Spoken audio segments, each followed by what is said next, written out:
And today, intellectual property is really everywhere. 20 years ago, 50 years ago, it was more simpler.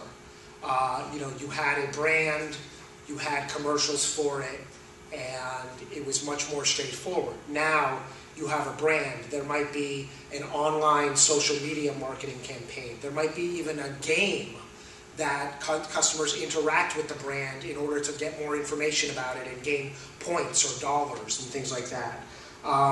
In the online world, the brands just replicate, really. It's so easy to make spin-offs, and it's also so easy to make copies, as we see websites, blogs, software code.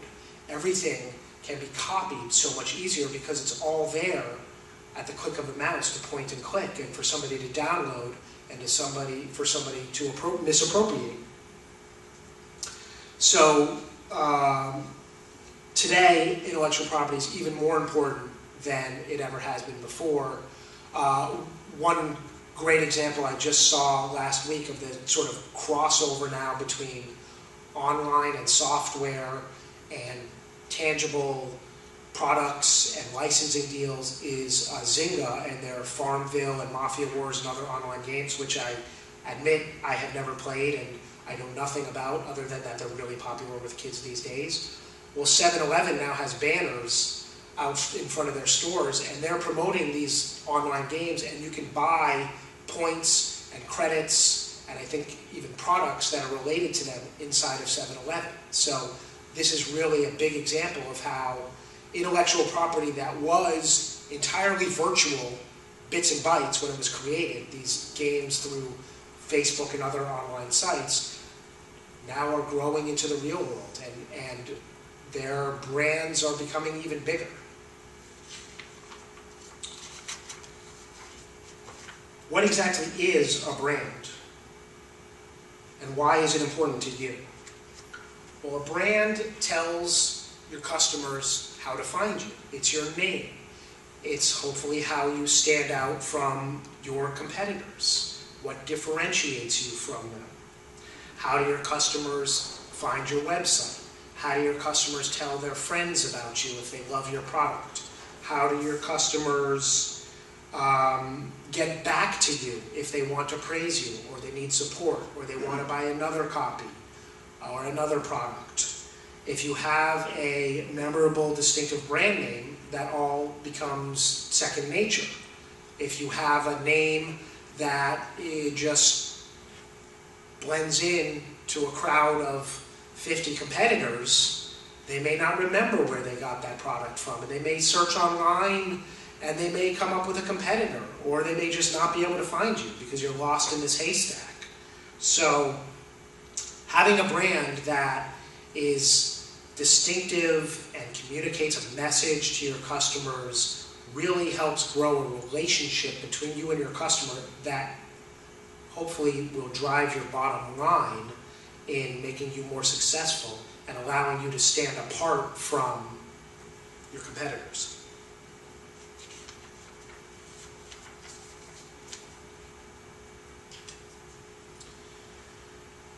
In addition to brands, which are really fairly synonymous with trademarks, intellectual property can also be in the form of copyrights, and it can also be in the form of patents. Now, as far as trademarks, we mentioned brand names, but there's other types of trademarks as well that generally go with those brand names. There are slogans, there are logos, there are sometimes related product names or a family of products. Each of these may be a separate trademark that you can isolate, protect, register, and hopefully see real value in by creating it as that separate asset. Copyrights, all sorts of content. Originally, copyrights are for works of art in the law and in the Constitution. But copyright is really, what is a work of art has evolved.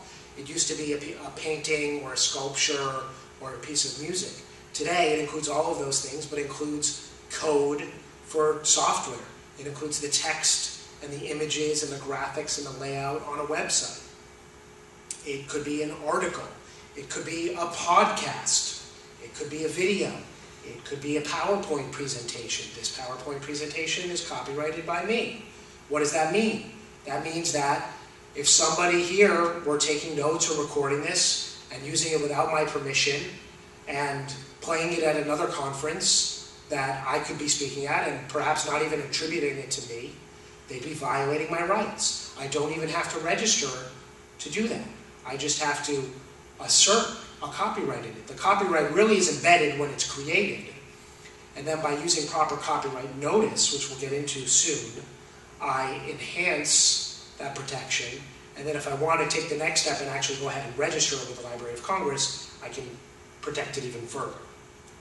But copyrights are everywhere, especially in software and especially online. They even go to photographs, brochures, advertisements, again, audio, video. And the way that this IP has really exploded in terms of its distribution in the last 10 years is that it's not just a flyer or a TV commercial or a software on disk, you know.